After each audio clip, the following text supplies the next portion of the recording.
Hello friends, நான் தான் பேசுகிறேன். இந்த ஆன்லைன் எஸ்பிஐயில் நீங்கள் பே பண்ணுற எந்த ஒரு சர்டிஃபிகேட் ஃபீஸும் மற்றும் எந்த ஒரு ஃபீஸும் வந்துட்டு அந்த சலானை வந்துட்டு திருப்பி வந்து ரீப்ரிண்ட் எடுக்க முடியும். நம்ம அதை வந்து ஏற்கனவே ஒரு டீட்டெயில் எக்ஸ்பிளைன் வீடியோவாக போட்டிருக்கோம். இப்போ அதை மட்டும் எப்படி பிரிண்ட் எடுக்கிறது மட்டும் நான் ஷார்ட்டாக வீடியோ போடுறேன். இது கம்பல்சரி நிறைய பேருக்கு யூஸ்ஃபுல்லாக இருக்கும். அதுக்கப்புறம் ஐசிஐசி இபியில் பே பண்ணுறது அந்த ரிசிப்ட் எப்படி பிரிண்ட் எடுக்கிறதுன்னு ஏற்கனவே நம்ம வீடியோ ரிலீஸ் பண்ணியிருக்கோம். ஸோ அந்த வீடியோ வந்துட்டு நான் ஏற்கனவே போஸ்ட் போட்டுட்டேன். ஸோ அந்த வீடியோ மறக்காமல் இந்த வீடியோ எண்ட் ஸ்க்ரீனில் கொடுக்குறேன். நீங்கள் அதையும் பார்த்து தெரிஞ்சுக்கலாம். ஆன்லைன் எஸ்பிஐயில் பே பண்ணுறது மட்டும் எப்படி எடுக்கிறதுங்கிறத நான் சொல்கிறேன். ஃபஸ்ட்டு ஆன்லைன் எஸ்பிஐயை கிளிக் பண்ணிக்கோங்க. கிளிக் பண்ணிவிட்டு இந்த ஃபஸ்ட்டு வர லிங்க்கை கிளிக் பண்ணாலே போதுமானது. இதை கிளிக் பண்ணிக்கலாம். கிளிக் பண்ணிவிட்டு அதுக்கப்புறம் இந்த எஸ்பி கலெக்டருக்கு பார்த்தீங்களா, இந்த சீரியல்லே வந்துட்டு 1 2 3 4 5 6 எஸ்பி கலெக்டர் இருக்காரு. எஸ்பி கலெக்டரை கிளிக் பண்ணிக்கோங்க. கிளிக் பண்ணிவிட்டு இந்த மேலே இப்போ கீழே எதுவுமே போகக்கூடாது. இதெல்லாம் நம்ம ஃபீஸ் பே பண்ணுறது. ஸோ மேலே home, transaction history, fast questions, customer support, இந்த டிரான்சாக்ஷன் ஹிஸ்ட்ரியை வந்து நீங்கள் கிளிக் பண்ணிக்கோங்க. கிளிக் பண்ணிவிட்டு இதில் வந்துட்டு பை ஓடிபி மெத்தட் இதை நீங்கள் எப்போவுமே சூஸ் பண்ணாதீங்க. இதை சூஸ் பண்ணுங்கள். இதுதான் நீங்கள் இந்த ரெஃபரன்ஸ் நம்பரும் உங்களுடைய மொபைல் நம்பரையும் கொடுத்து இந்த ரிசிப்ட்டை வந்து நீங்கள் ரீப்ரிண்ட் எடுத்துக்கலாம். ஸோ இது வந்துட்டு என்ன சொல்லுது, by SBI collect reference number starting with டியூன்னு ஸ்டார்ட் ஆகும். ஸோ இப்போ நம்மள்கிட்ட ஏற்கனவே இருக்கிற ஒரு ரிசிப்ட்டை வந்து நம்ம எடுத்துக்கலாம். அதை எடுத்ததையே நம்ம திரும்பி வந்துட்டு அதை வந்து நம்ம பே பண்ணிக்கலாம். ஸோ இந்த எஸ்பிஐ ரிசிப்ட் இந்த மாதிரி நீங்கள் பார்த்துருப்பீங்க. ஸோ இதில் வந்துட்டு எஸ்பிஐ கலெக்ட் ரெஃபரன்ஸ் நம்பர்னு சொல்லி உங்களுக்கு வந்து இங்கே இருக்கும். ஸோ இதுதான் அந்த ரெஃபரன்ஸ் நம்பர். இதில் வந்துட்டு இந்த டியூன்னு ஸ்டார்ட் ஆகுது பார்த்தீங்களா. ஸோ இந்த நம்பரை அதில் வந்து நம்ம என்ட்ரி பண்ணிக்கிறோம். டியூஎம் 688. இப்போ அந்த நம்பரை வந்து நான் கேப்ஸில் தான் கம்பல்சரி டைப் பண்ணணும். சரிங்களா. டியூஎம் 688 டைப் பண்ணிட்டேன். 641 டைப் பண்ணிவிட்டேன். அடுத்து வந்து மொபைல் நம்பர், அந்த பே பண்ணும்போது என்ன மொபைல் நம்பர் கொடுத்தோமோ அதே மொபைல் நம்பரை தான் நம்ம இதில் வந்து நம்ம கொடுக்கணும். ஸோ அந்த நம்பரை கொடுத்துடலாம்.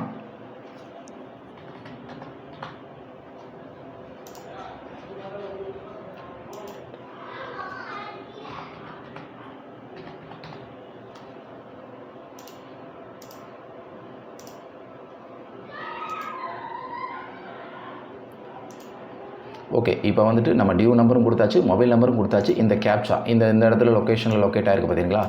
இந்த கேப்சாவை அப்படியே இந்த கேப்சா வந்து உங்களுக்கு சரியாக வந்துட்டு ஷோ ஆகலை, அந்த எழுத்து எதுவும் தெரியலைன்னா நீங்கள் இந்த ரெஃப்ரெஷ் பட்டனை கொடுத்தா அது வந்து சேஞ்ச் ஆகும். ஸோ உங்களுக்கு எந்த கேப்சா ஈஸியாக இருக்கோ அந்த கேப்சாவை இதில் வந்துட்டு நீங்கள் வந்து அதில் வந்து என்ட்ரி பண்ணிக்கலாம். இப்போ நம்மளுக்கு வந்து கேப்சா காட்டுது D3WBD கொடுத்துட்டு இதில் சப்மிட் கொடுத்துருங்க.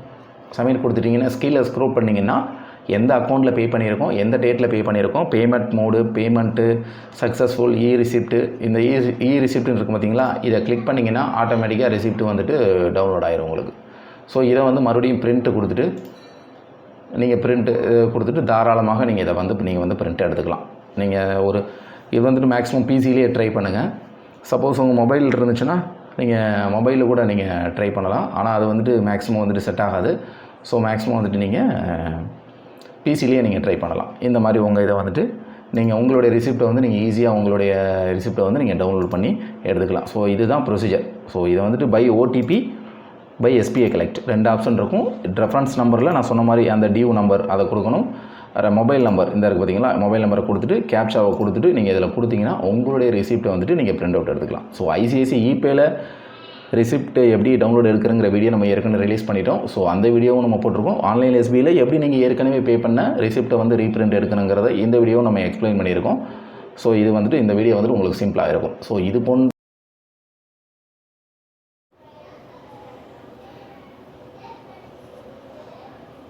இப்போ அதே ஆன்லைன் எஸ்பிஐ ரிசிப்ட்டை உங்களுக்கு நான் மொபைல் ஃபோன்லேயே எப்படி டவுன்லோட் பண்ணி பிடிஎஃபாக கன்வெர்ட் பண்ணி நீங்கள் வாட்ஸ்அப்பில் சேவ் பண்ணி நீங்கள் பிரிண்ட் அவுட் எடுத்துக்கலாம். நான் பிசிலேயே எடுத்துக்கிறேன்னா நீங்கள் தாராளமாக எடுத்துக்கலாம். இது வந்துட்டு நான் மொபைல் ஃபோனு சேம் மெத்தட் நான் சொல்லித்தரேன். அதுக்கு முன்னாடி இந்த 3 டாட் ஐக்கானை கிளிக் பண்ணி உங்களுடைய இதை வந்துட்டு டெஸ்க்டாப் சைட் மோடில் மாற்றிக்கணும். ஃபஸ்ட்டு வந்துட்டு இதில் நீங்கள் ஆன்லைன் எஸ்பிஐன்னு டைப் பண்ணிக்கோங்க.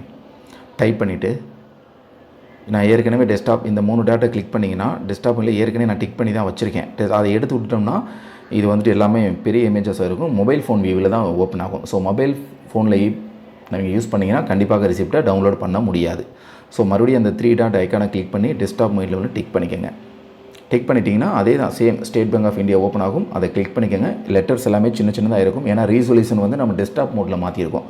அதனால தான் சேம் எஸ்பி கலெக்ட் இந்த கார்னரில் இருக்குல்ல, அதை நீங்கள் கிளிக் பண்ணிக்கலாம். கிளிக் பண்ணிவிட்டு மறுபடியும் இந்த 3 டாட் கிளிக் பண்ணிங்கன்னா ட்ரான்சாக்ஷன் ஹிஸ்ட்ரி இருக்கும். இந்த ட்ரான்சாக்ஷன் ஹிஸ்ட்ரி வழக்கம் போல் தான் இந்த டியூ நம்பர் இதை டிக் பண்ணி வழக்கம் போல் டியூ நம்பரை இதில் என்ட்ரு பண்ணி நீங்கள் ஃபோன் நம்பரை கொடுத்தீங்க அப்படின்னா உங்களுக்கு ஆட்டோமேட்டிக்காக உங்களுக்கு ரெசிப்ட் வந்துடும். அதுக்கப்புறம் எப்படி அதை சேவ் பண்ணி பிடிஎஃபாக கன்வெர்ட் பண்ணுறங்கிறத சொல்கிறேன். இப்போ நம்ம வந்துட்டு அந்த ரெசிப்டை வந்து நம்ம டவுன்லோட் பண்ணிக்கலாம். பண்ணியாச்சு. அடுத்து ஃபோன் நம்பர்.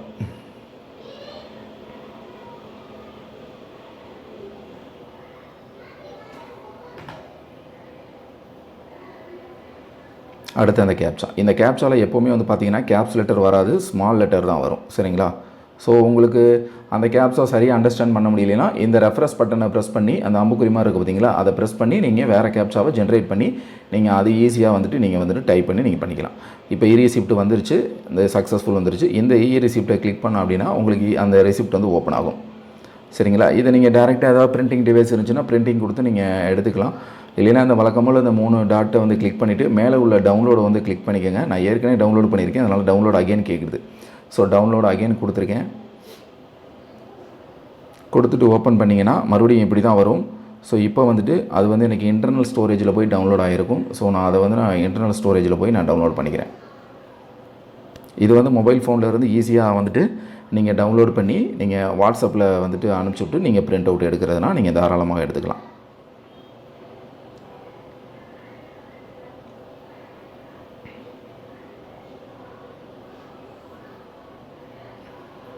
இப்போ பார்த்தீங்களா, அது HTML வியூவர் கிடையாது.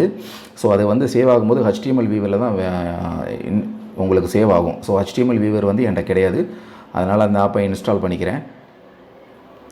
இந்த ஆப்பை இன்ஸ்டால் பண்ணிவிட்டு அதுக்கப்புறமா நீங்கள் அந்த ஃபைலை வந்துட்டு ஆட்டோமேட்டிக்காக ஷோ பண்ணி அதை பிடிஎஃபாக கன்வெர்ட் பண்ணி சேவ் பண்ணி நீங்கள் வாட்ஸ்அப்பில் வந்து நீங்கள் அனுப்பிச்சிக்கலாம்.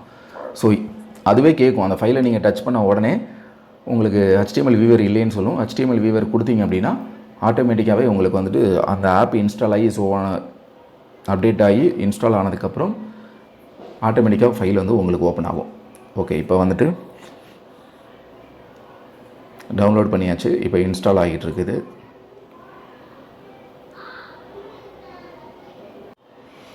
இன்ஸ்டால் ஆகி முடிச்சிருச்சு. நீங்கள் ஓப்பன் கொடுத்துருங்க. தாராளமாக ஓப்பன் கொடுத்துக்கிட்டீங்கனாலே நான் ஏற்கனவே அந்த ஃபைல் வந்துட்டு இதில் ஓப்பன் ஆகும்.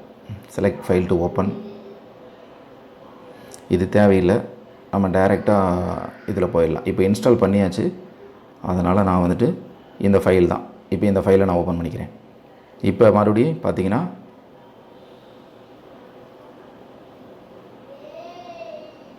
பிரிண்ட்டு, அந்த பிரிண்ட்டு கொடுத்துட்டிங்கன்னா ஆட்டோமேட்டிக்காக சேவ் அஸ் பிடிஎஃபாக நான் பண்ணுறதான்னு கேட்கும். அந்த 3 அதாவது HTML இன்ஸ்டால் பண்ணதுக்கு அப்புறம் தான் கேட்கும் சேவ் அஸ் பிடிஎஃப்.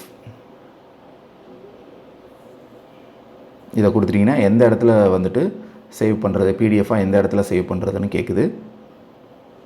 நீங்கள் உங்கள் ஃபோனுக்கு தகுந்த மாதிரி நீங்கள் எந்த லொக்கேஷனில் நீங்கள் சேவ் பண்ணிக்கிறீங்களோ இப்போ நீங்கள் சேவ் பண்ணிக்கலாம். இப்போ அது வந்து அது பிடிஎஃபாக வந்துட்டு சேவ் ஆகிரும். ஸோ இப்போ நான் மறுபடியும் சேவ் பண்ண ஃபைலை வந்து நான் ஓப்பன் பண்ணிக்கிறேன்.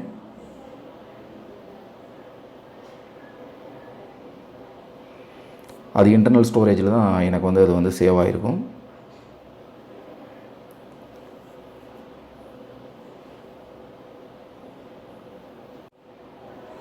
ஸோ நான் அந்த சேவ் பண்ணதை நான் ஓப்பன் பண்ணிக்கிறேன். டிஃபால்ட் பிடிஎஃப் நான் சேவ் பண்ணி வச்சுருக்கேன். இப்போ வந்துட்டு இது பிடிஎஃபாக தான் ஓப்பன் ஆகும். ஏன்னா நம்ம பிடிஎஃபாக மாற்றிட்டு இதை நீங்கள் இந்த 3 டாட்டை ப்ரெஸ் பண்ணி சென்ட் ஃபைல் கொடுத்தீங்கன்னா இதை நீங்கள் வந்து வாட்ஸ்அப்பில் அனுப்பிச்சிக்கலாம். இந்த கேட்குது பார்த்தீங்களா, இதை நீங்கள் வாட்ஸ்அப்பில் இப்போ இது ஆப்ஷனை கிளிக் பண்ணிங்கன்னா ஆட்டோமேட்டிக்காக வாட்ஸ்அப்பில் வந்துட்டு உங்களுக்கு பிடிஎஃபாக வந்துட்டு சேவ் ஆகிரும்.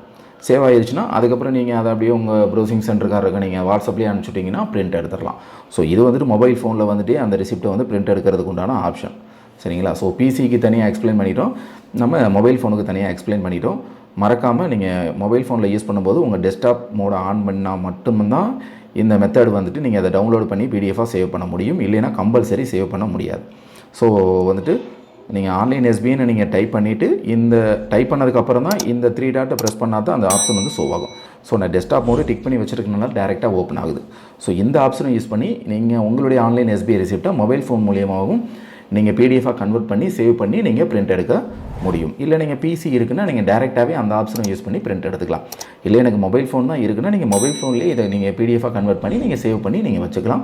அதை ப்ரௌசிங் சென்டருக்காருக்கு நீங்கள் வாட்ஸ்அப்லேயே டேரெக்டாக அனுப்பிச்சு நீங்கள் பிரிண்ட் அவுட் எடுக்கிறதுனாலும் நீங்கள் எடுத்துக்கலாம். நீங்கள் ஒர்க் முடிஞ்சதுக்கப்புறம் டெஸ்க்டாப் மோடை எடுத்து விட்ருங்க. இதுதான் மொபைல் ஃபோன் மோடு. ஸோ ஓகேங்களா? டெஸ்க்டாப் மோட்லேயே நம்ம கண்டினியூஸாக ஒர்க் பண்ண முடியாது. இந்த மாதிரி ஆப்ஷன்ஸுக்கு மட்டும் மோடம் வந்துட்டு நம்ம வந்துட்டு டெஸ்க்டாப் மோடுக்கு யூஸ் பண்ணிக்கலாம். கண்டிப்பாக இந்த வீடியோ உங்களுக்கு யூஸ்ஃபுல்லாக இருக்குன்னு நினைக்கிறேன். இருந்துச்சு அப்படின்னா மறக்காமல் உங்கள் ஃப்ரெண்ட்ஸ் சர்க்கிளில் ஷேர் பண்ணிக்கங்க.